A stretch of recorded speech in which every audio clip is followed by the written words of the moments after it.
Recording by Devi Music.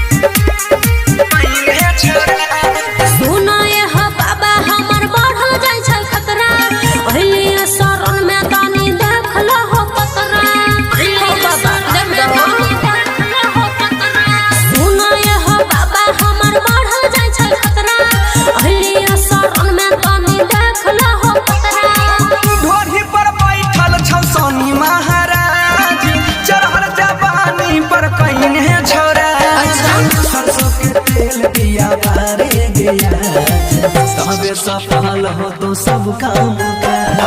ढोरी पर बैठल छौ सोनी महाराज चढ़ल जवानी पर कहीं है छोरा बुझल गए डीजे दयानंद बिंदा सरस्वती स्थान कटरा मोबाइल नंबर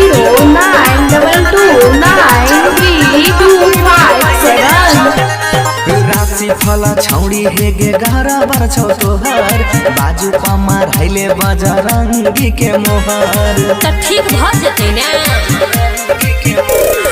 लगाबा उपाय कोनो मारे के मंतर गाला में बनाई के बाबा दादा एगो चंतर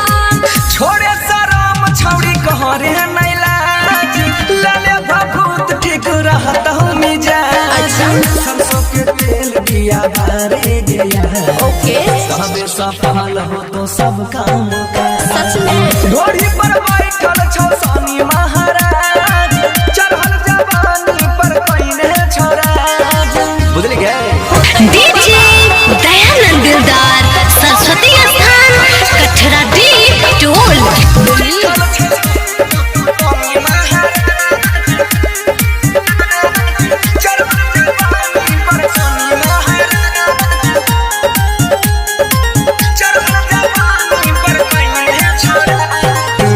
सोनी भार के तुम नहीं है गे सोना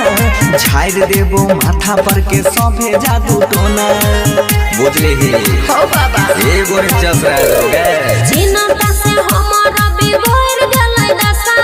तोरा पला कइने छियो अनंतिम आशा छौड़ी बताबै छियो कोइल के राज बनसी बाबा करतौ तो हरैला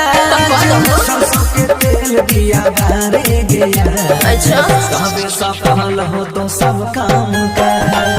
ढोरी पर बैठल छौ सोनी महाराज चढ़ल जवानी पर कहीं है छोरा